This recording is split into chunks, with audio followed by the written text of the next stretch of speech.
The story should have ended here. The house should have gone quiet. The ghosts should have slept. But stories, the old ones, the dangerous ones, never really die. They just change key. The Christmas monologues. The crew of the Morningstar does not celebrate Christmas, not properly. But tonight, in the parlor, a tree leans in the corner, crooked and self-conscious, as if ashamed of its own attempt at cheer. The branches sag like tired shoulders. Someone has dug out a box of mismatched ornaments, ceramic birds with broken wings, hand-painted baubles dulled by time, one unfortunate angel missing a face. The lights sputter like fireflies trapped in a jar too long. The air is thick with contradiction.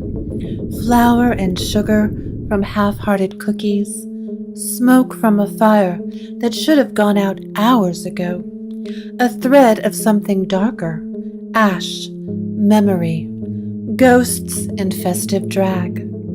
Inside, the crew busies themselves with rituals they only half remember, stringing garland like they're binding a spell, humming songs that used to mean something. Outside on the roof, Lucifer Morningstar presses his hand to the frosted glass.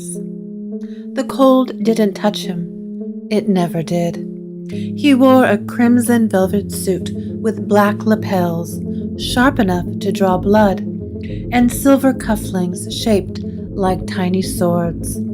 Atop his carefully styled hair sat a red Santa hat, worn not with irony, but with the kind of smirk that made even saints uneasy. He could join them. He will not be asked. Lucien Devereaux crouched by the crooked tree, his long frame folded into the shape of focus, black coat laid aside, sleeves rolled to his elbows. He looked more scholar than celebrant, his copper-red curls softening in the firelight, his pale, sea-glass eyes narrowed in grim concentration. He worked at a knot of tangled lights, like a man untangling a curse. The wires hissed and sparked, electric and ungrateful. "Careful, old man," came Renard's voice from the rug, where he lounged like a panther with too many secrets, dressed in a worn black shirt that clung to his broad shoulders. Renard Blackwood's dark eyes glinted with mischief. His tousled hair caught somewhere between chaos and charm. "They'll strangle you first." Lucien didn't look up. "Better me than the tree," he said dryly, giving one last surgical tug. The knot relented. He draped the lights over a crooked branch. They sputtered once, flared like they might behave, then dimmed again, undecided whether to glow or die. With a sigh, Lucien reached into the box of relic ornaments and lifted a cracked bauble into the firelight. The fractured glass caught the flame and shimmered faintly, like an old wound remembering how it broke. He turned it slowly in his palm, said nothing, but the bauble, if one were inclined to believe such things, seemed to listen anyway. Lucien Devereaux, the keeper of ghost lights. "I call myself a curator, because that sounds noble. A custodian of the forgotten, an archivist of what should have never been remembered. The truth is simpler, crueler. I keep things, even when they don't want to be kept. I press grief between glass and call it preservation. I trap sorrow in amber and tell myself it's scholarship. Every relic on these shelves has teeth, and I still stack them neatly, polish their fangs, label them with ink that never fades. It is, I suspect, a sickness, but every family has one. Every December, I remember my sister Sabine, the way her laugh used to ring brighter than any bell, the way her hair caught firelight like a crown. She should have been the one to keep these stories, not I. She had tenderness in her hands, gentleness in her voice, but the fountain took her. The silence smothered her, and I buried her name in the ledgers because I couldn't bury it in my heart. I watch Evelyn pack her trunks, Mercy fold prayers into cloth, Renard gamble with shadows, and I stay here, pouring absinthe into glasses that refill themselves, listening to the pipes in the walls hum lullabies from countries no longer on any map. My job is to remain when all others leave. My curse is to remember when all others forget. So I will keep watch. I will polish the teeth of the old relics and pretend they are crowns. I will open the ledgers and write down what should have been left unsaid. I will sit beneath the sputtering gaslight stars and count the cracks in the ceiling like constellations. And if Evelyn is here when I look up from my glass, if she has chosen to linger for another season, then perhaps my vigil won't be quite so bitter. Perhaps the house will dream a little softer. The keeper of the ghost lights, the curator of broken things, Lucian Devereaux, drinking to the health of a holiday that has no use for him, and yet comes knocking every year regardless. Merry Christmas, then. May your ghosts be quieter than mine. The bauble flickers once, faint as breath. The tree hums as though it has accepted his vigil. On the roof, Lucifer tilts his head, amused. Even his grief is tidy. Renard Blackwood has sprawled across the rug like a fox sunning himself in a patch of stolen warmth. One arm tucked behind his head, the other cradling a mixing bowl against his ribs like it was a lover or a secret. He dipped his fingers into the dough, shameless, unrepentant, and scooped a lump straight to his mouth.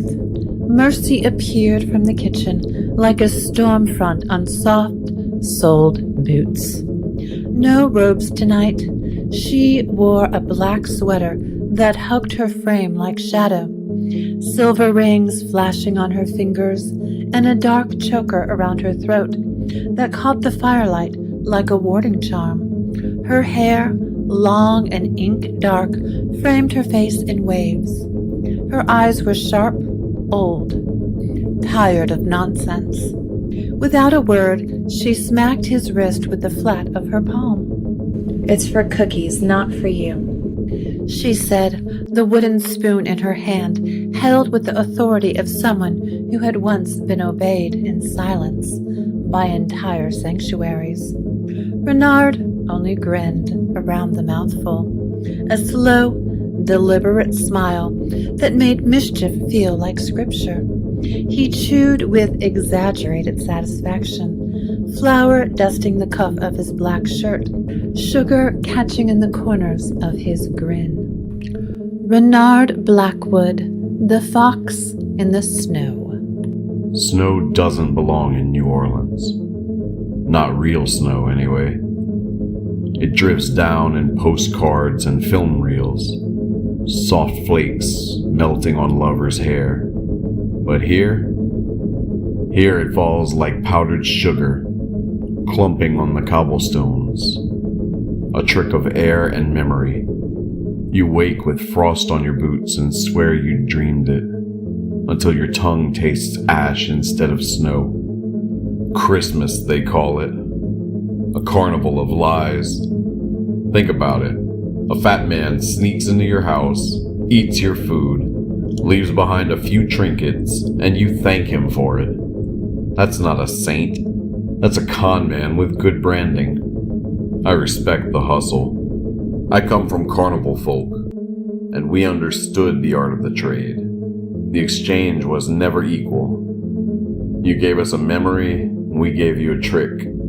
You gave us your name, we gave you a prize you couldn't keep. That's how holidays feel to me. A giant sleight of hand. A story sold wholesale. And me? I was the fox. Not by choice. Born with it in my blood, my family said. Uncle Leo with his lion roar, Sister Doe with her velvet antlers, Raven with her dark feathers, and me with sharp teeth and a sharper grin. The fox is clever, they said. The fox survives. But no one told me the fox never belongs. Christmas is a cruel season for creatures like me.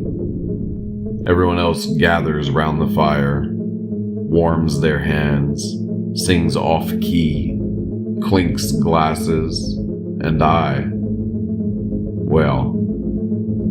stand at the edges, counting the exits, calculating the odds of escape. The fox always leaves before dawn. It's the only way he knows how to survive.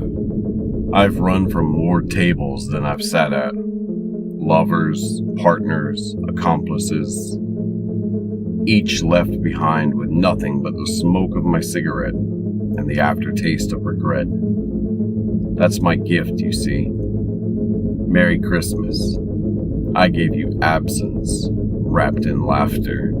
I once traded the memory of Christmas for a pack of cards. Worst deal I ever made. The cards were marked, the dealer crooked, and when I went looking for the memory, I couldn't find it. The carnival had eaten it whole. But maybe it did me a kindness. Every time December rolls around, I only half remember what I lost. Half remembering is easier than knowing. So here I stand, fox mask in my pocket, frost in the air, cigarette burning the wrong way, and I ask myself, will I run again? The smart money says yes, but something keeps me here. Maybe it's Mercy's fierce prayers, sharp as icicles, keeping me tethered. Maybe it's Evelyn, packing her trunk for the 100th time, but still leaving candles lit behind her. Maybe it's Lucian, weary and bitter, drinking absinthe that refills itself, daring the house to forget him. Or maybe it's just the crew itself, breathing slow, waiting for me to decide whether I'm a part of its story or just another shadow in the corner. Christmas is about promises no one keeps. That's why I like it. Every lie wrapped in red ribbon, every vow whispered in candlelight. A fox can survive in a forest of lies, but even I wonder what it would feel like, just once, to keep a promise. I won't pretend I'll change. The fox doesn't molt into a saint because the calendar says so. But maybe this year I'll try something different. Maybe I won't run. Not yet. Maybe I'll stay through the morning, long enough to see if the dawn tastes different when you haven't abandoned it. And if the snow is still here when the sun rises, I'll take that as a sign. Not a miracle. I don't believe in those. But a trick, yes. A trick worth keeping. Merry Christmas, then, from the fox in the snow. Don't trust me, but do pour another drink. On the rug, fox-shaped shadows curl in the firelight. They flick their tails, but do not run. On the roof, Lucifer laughs, softly. The fox pretends to settle. We shall see.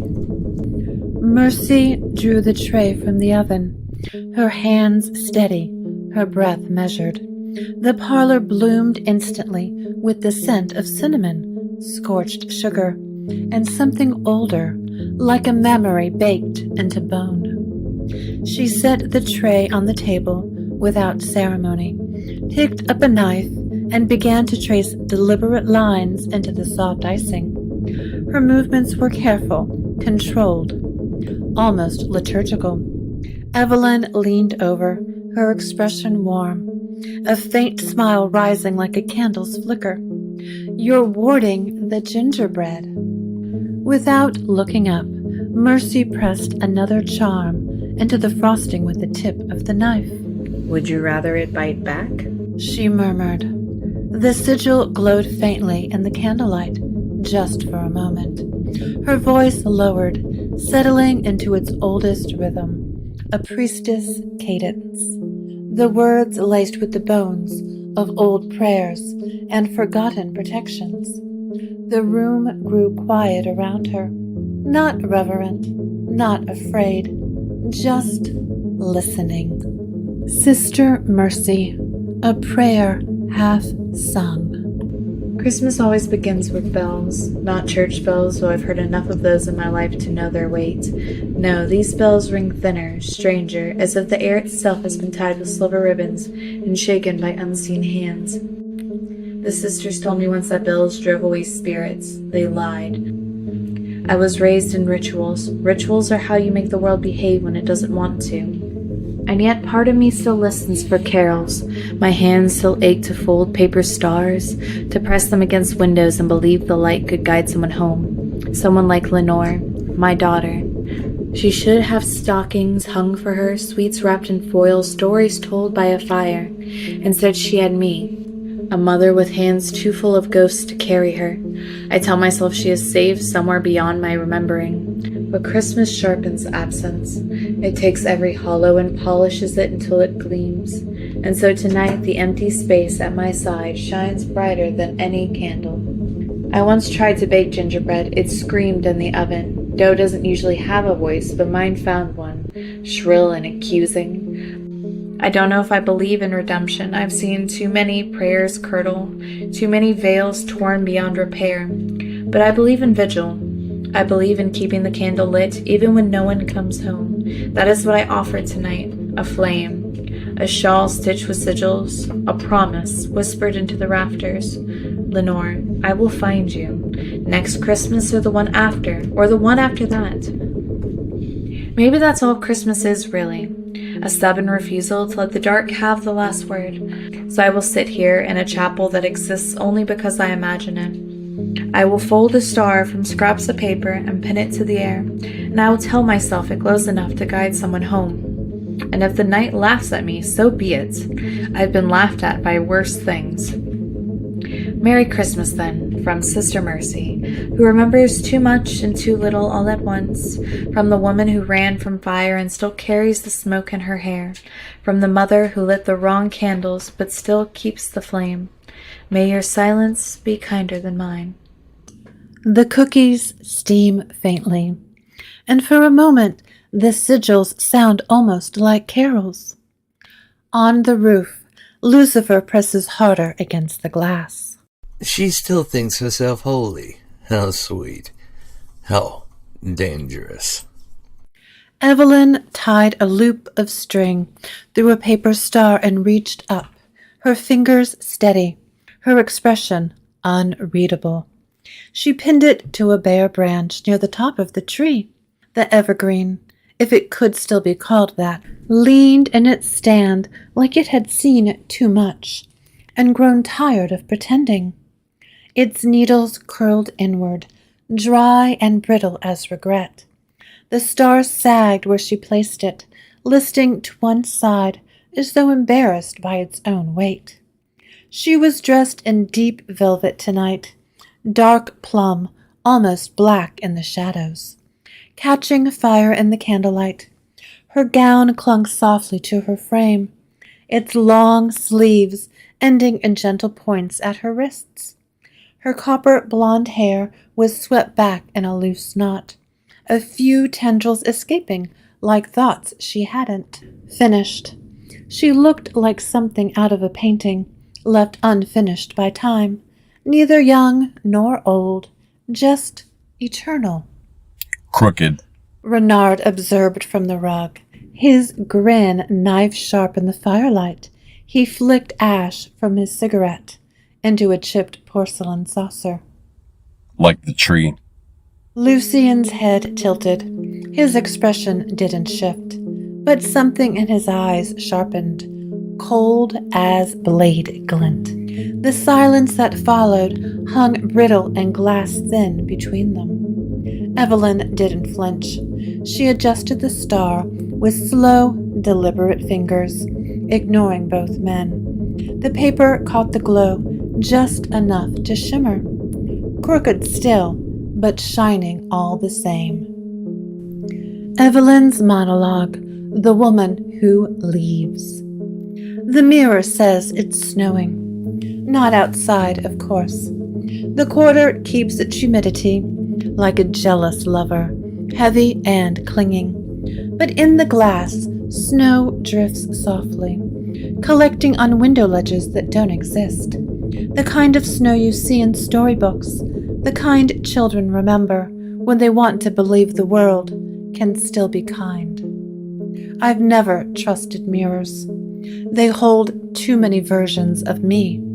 Tonight they hold one more, a woman who sits among half-packed trunks while flakes fall behind her reflection. I wonder which of us is real. Christmas is for people who stay, and I have always been someone who leaves. I've left a garden. I've left a son. I've left cities that burned behind me, and lovers who watched my back grow smaller as the door swung shut. Sometimes I left to survive. Sometimes I left because the root heart stirred and I had no choice. Sometimes I left because belonging felt like a coat that never fit, no matter how I tugged at the sleeves. I lit a candle for Abel once, just a mother remembering her son, and the root heart stirred, hungry. It heard me. It always hears me. Still, this year feels different because of Lucian. The curator who pretends his ledgers are armor, whose absinthe glass refills itself like penance. He carries his ghosts like relics, catalogued and polished. And yet, when I walk into the room, something shifts. He looks up, and for a moment, I'm not the woman who leaves. I am simply Evelyn, seen, known. I think I've been running all my life because I wanted a home and never found one. And now, impossibly, I have. Not a house, not the Krewe itself, though its walls breathe like a cat dreaming. My home is him, a man who has made a habit of staying, who keeps vigil with the dead and somehow still makes room for me among the living. Finding him changes everything. It means I don't have to pack the trunks tonight. For the first time, I am not planning my escape. I am planning my stay. Absence has been my only gift for centuries. But this year, maybe I'll give presents instead.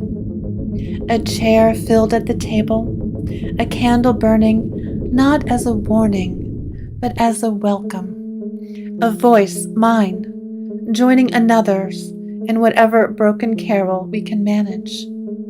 The root heart will stir again, I know that. Hunger never sleeps for long. But when it wakes, I won't face it alone. Lucian will be here, stubborn as stone, and I will be here too, staying choosing to stay. Christmas is for people who stay, and this year, finally, it is for me. Merry Christmas, from the woman who no longer leaves.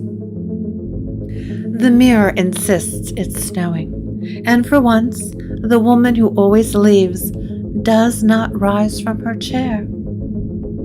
On the roof, Lucifer's smile falters. So she stays. For him. His hand tightens on the window frame. Lucifer, Morningstar, carols for the forgotten. Ah, Christmas, the season of light, of warmth, of gifts wrapped in colored paper to distract from the fact that everything inside is perishable. The mortals adore it. The angels, too, although they sing their carols with less enthusiasm these days. And me? I have never been given a stocking. But I've made do with crowns. I admit it. I've made mistakes. Some would call them catastrophes, but that is the tax one pays for brilliance. Lilith scolds, Evelyn sighs, Lucian glares, Mercy mutters prayers, and Renard smirks into his sleeve. They think I don't notice, but I do. And because I am magnanimous, because I am magnificent, I have decided it is time for amends. Not small amends. No, I don't deal in half measures. Grand gestures. Gifts worthy of gods and ghosts. The sort of reparations that will make even the crew look at me and say, perhaps we misjudged him. Perhaps he is not entirely the villain. Perhaps he belongs. I've drawn up a plan. A present for each of them. Tailored, precise, and inspired. For one, I have devised a marvel of light and fire, something that will glow in their hands like hope incarnate, a symbol, delicate yet dangerous, that says, see, I can give life as easily as I take it. They will weep, or faint, or both. For another, I intend to bring back what was lost. What greater gift than there is than a reunion? Imagine the tears, the gratitude, the way sorrow will twist into joy. I alone can make absence into presence.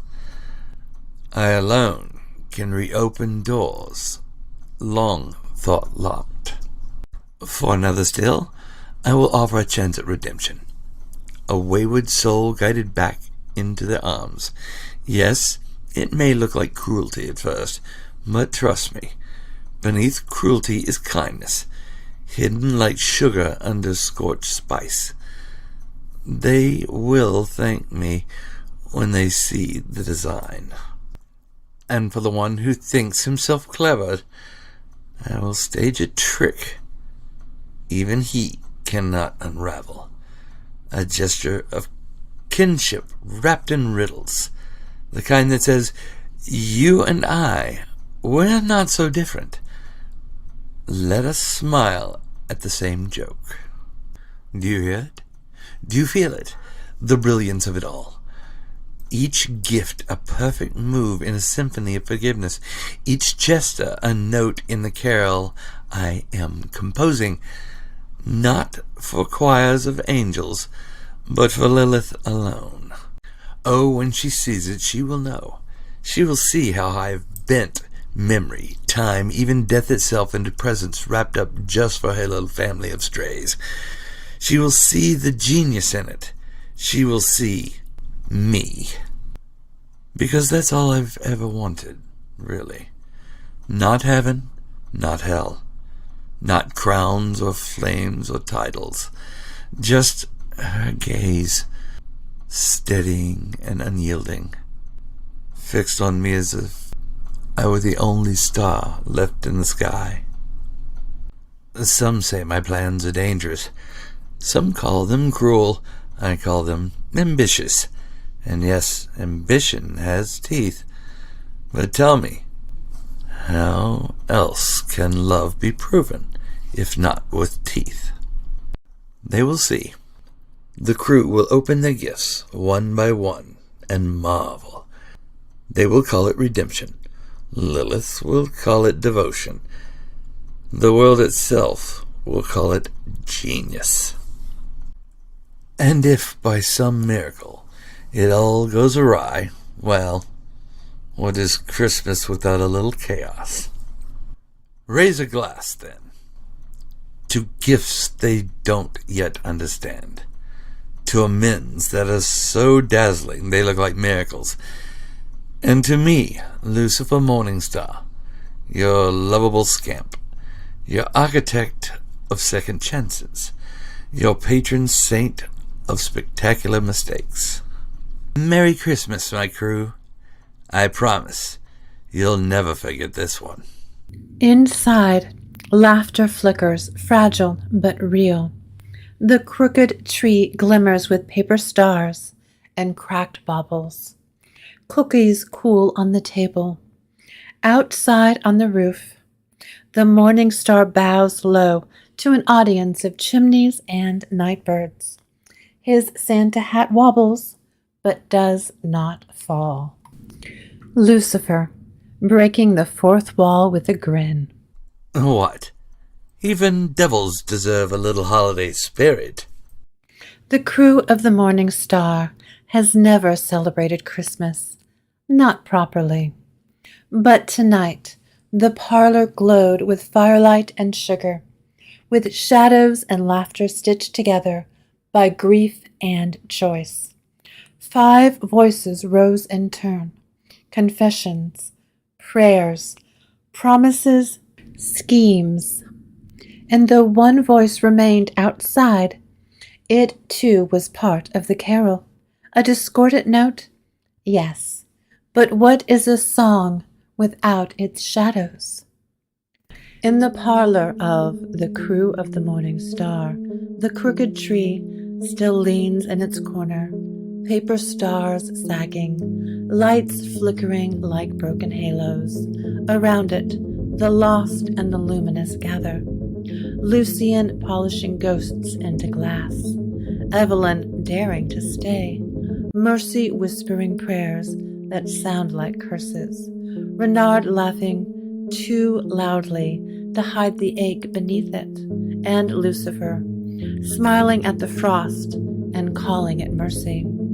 The root heart dreams below them, restless, waiting. Its hum threads through the floorboards, through the bones of the city, through every listener who stayed this long. You can almost hear it if you hold your breath. A heartbeat made of ash and hymn, whispering, not yet, not done. Somewhere beneath New Orleans, the veil stirs. Somewhere the stars are moving again, and somewhere an angel egg begins to glow. Every ending is a beginning in disguise, and the root heart remembers. You've been listening to Tongue of the Serpent, written and created by Loveday Funk. Wilson Ravel voices Lucien Devereaux and Lucifer Morningstar. Jared Savoy voices Renard Blackwood, and Miranda Funk voices Sister Mercy.